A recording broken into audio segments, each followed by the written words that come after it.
Now, talking about local players, let's now delve into our local league. Over the weekend, Accra Folk drew at the Legon Sports Stadium. Asante Kotoko also lost. Do you think now these two glamorous clubs in Ghana are losing their grip in terms of the local league? Well, I think that has been the situation for the past 10 to 15 years now. Mm. The two most glamorous clubs in Ghana, they've lost it. Those days, Mm. uh, before the league even starts, it's about House or Kotoko. Mm. Who is going to win the league? You will not think about any of the clubs apart from these two clubs. But over the years, other clubs have taken over. And so you have the likes of Mediema, have the likes of what's Gold the name? Stars, Go Stars, Samatex, they've all Samates, done it. or Dreams Mm. FC, Mm. or rubbing shoulders with Mm. them, and even some of them winning the league. Mm. But those days, if has wins the FA Cup, Kotoko win The league. the league. If Kotoko wins the FA Cup, has to win the league. But now it is no more. The duopoly has been broken. It is equal battle for everybody. And so everybody should be able to fight and compete for a position in the team. What has happened is that now the players are evenly spread. The quality are evenly spread. Mm. Those days, a player would love to come to Kotoko or has because that is the only avenue he can get a chance to play for the Black Stars. Mm. But today, whether you play for Samates or Mediema, you also have an equal chance of playing for the Black Stars. Two, a player would like to play for Has or Kotoko because they want to travel outside the country. Because those days is these two clubs that lead the transfer system Mm. outside the country. But now, even Division 3 clubs like my own Parin FC is able to transfer players to the international market. Mm. And so you don't need to aspire or dream to play for House of Folk or Kotoko because Before. you attract the attention of the foreign scouts or agents or football clubs. Provided you are doing well wherever you are. And things have changed. Mm. You don't need House Kotoko anymore. You can just download, you can just record your videos and put it on YouTube. An agent will watch it and come for you. Mm. Whether you are in Sandema or Takwa or whatever, they will still come for you because technology has made it so easy for them.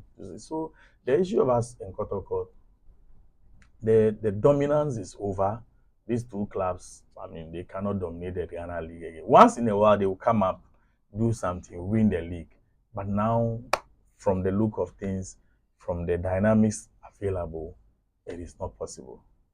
You think it is going to be the end of this traditional club?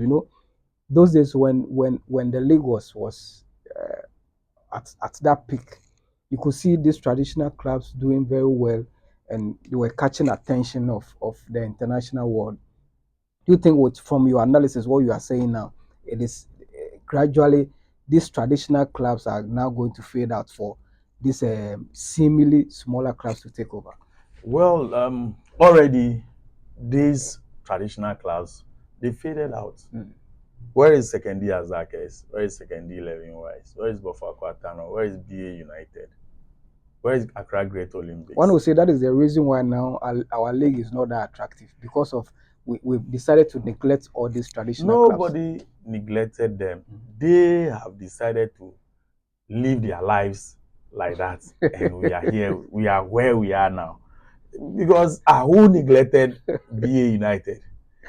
I mean, BA United was doing well. And some of the clubs, some of these traditional clubs, the reason why they are where they are now is internal wrangling. Mm.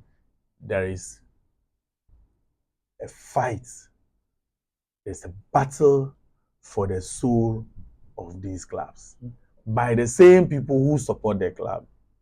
And so you can imagine the number of years that Mr. Fuga, I've forgotten his full name, David Fuga, fought the management of Olympics over who really controls Accra Great Olympics. You remember before House of Folk won the Champions League, how Bright Akwete Mm. and Ernest Thompson and co fought over the soul of Accra House of Folk. And this thing has replicated in BA United, in Azakes, in 11 Ys, in all the traditional clubs. And so nobody is doing them anything. Nobody has neglected them. But they have inflicted these injuries on themselves. And it looks like gradually some have faded away, some are fading away. Kotoko and Has might not fade away, but they have lost their shine. They have lost their glamour. Nobody respects them anymore because even with attendance, they cannot bring the people to the stadium. The two matches, the two clubs, when they play, it is even not possible to fill the stadium anymore. And so they've lost everything. But because of their weight and the number of people that continue to follow them, they will not go to relegation. Even the system will try to save them, maybe. You know, at a point in time, House of Oak was nearing relegation. Yes. And I suspected there was some machinations in the system and they got retained. You have to balance some this thing, take some protests, cut down some people, clear off some people, bring in some matches before they manage to survive. Yes. Good. So for them, nature is favoring them. They may survive, but for how long can they survive as traditional clubs? That is the question. Maybe next time when you invite me here, we can discuss that one too. So your final word to our viewers and our listeners, what do you want to say to them? Well, I think that um, we have been giving them content over the years. We went on a short break, but it looks like we are back for good on conditions that the key players will not vanish along the way. They will continue to perform. So they should keep looking out for us online. We have a lot of content for them, a lot of discussions, a lot of interviews for them. So we look forward to them. Thank you. Thank you. Okay, viewers, you just heard me speak to Mr. William Eza, the former General Secretary of SWAG and also the General Manager of Paren FC. We shall be talking about Paren FC in our subsequent content. Again, thank you for watching us. My name is Emmanuel Ostenban.